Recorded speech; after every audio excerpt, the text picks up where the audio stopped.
Welcome to this explainer on the Clockwork Götterdämmerung. Today, we're diving straight into an incredibly chilling apocalyptic fable.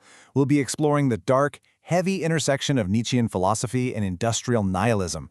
We are looking at a story that reimagines the twilight of the gods, not as some grand, triumphant mythological finale, but as the systematic, mechanical decommissioning of the divine.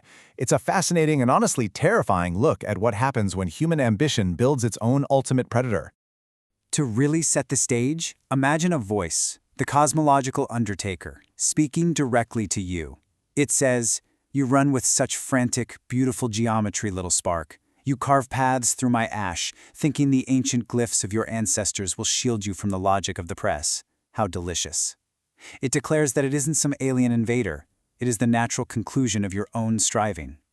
It crawled into the black heart of your foundries, let your furnaces melt its shadow into steel, and now simply says, "Let the forge claim its fuel."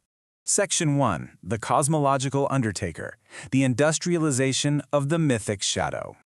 So, let's unpack how this entity actually evolved. There is a stark, shocking contrast between two eras of mortality here. Think back to classical Germanic death. That was the organic, romanticized harvester of the past, an individual death fetch that claimed souls with a somber necessity, maintaining the natural cycle of the seasons. It was the first pull of the dirt, but a simple wooden handle and a blade of flint just couldn't keep pace with the multiplying swarms of human ambition. Enter the Mechanical Reaper. This relentless, cybernetic titan of the industrial age doesn't wait for life to conclude naturally. It's a factory process. It manufactures death through pure pneumatic logic.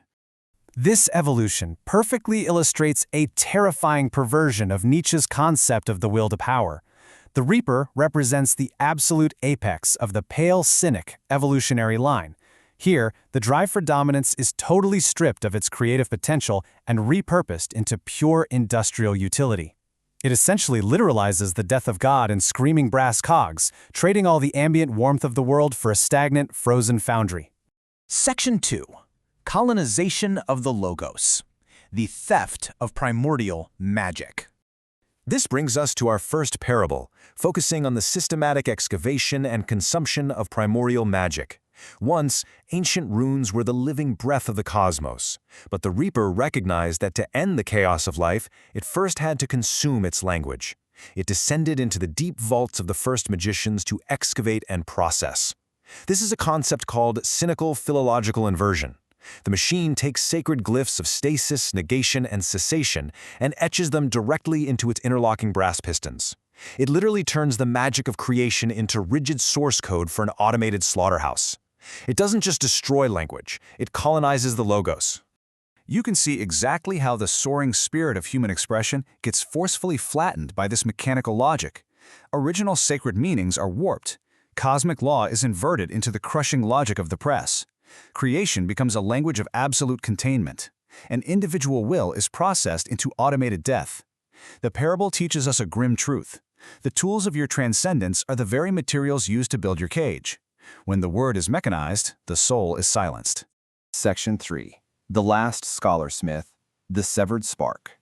To really grasp the visceral horror of this philosophy, we have to look at the second parable, the final confrontation involving Jacob, the last scholarsmith of the high peaks. Jacob held desperately onto the concept of Straben, that beautiful creative striving of the human spirit. He stood against the rising tide of the Iron Parish, clutching a monolith etched with protection runes, believing his striving could hold back the machine. But he fundamentally underestimated absolute mechanical certainty. Because to the Reaper, human variation isn't beautiful.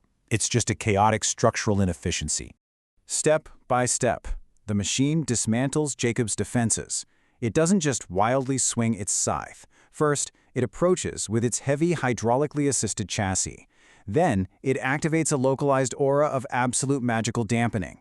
Jacob's protective lights don't shatter. They just quietly turn to ash. Finally, it severs the very fabric of spellcasting itself with a pneumatically vibrating rune scythe. It proves without a doubt that in the face of mechanical certainty, the frantic geometry of the soul is totally powerless.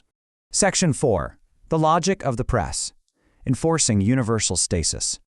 Which leads us directly into the core operating system of the Reaper, explored in our third parable. The driving philosophy here is Schopenhauerian cosmic pessimism. This is the incredibly bleak belief that human variation is actually an error, a bug disrupting the cold equilibrium of the universe that desperately requires correction. The Reaper operates not out of malice or anger, but as a generous act of utility.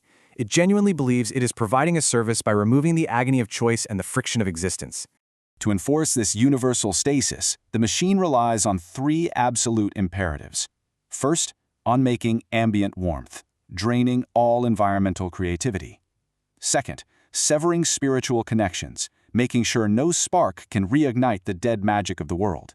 And third, flattening reality itself into a gray, single standard characterized by the deafening, rhythmic thud hiss of mechanical certainty. The forge doesn't stop because it's finished. It stops because it achieves perfect, indifferent equilibrium.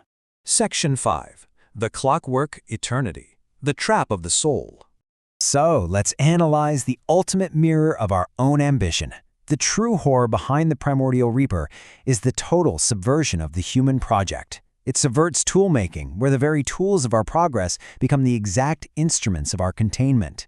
It relies on the utility of nihilism, treating the erasure of life as a necessary, helpful correction, and it brings about the end of the sacred, completely replacing spiritual transcendence with a heavy clockwork finality. We perfected the tools of creation, and the machine merely gave them their final mechanical purpose.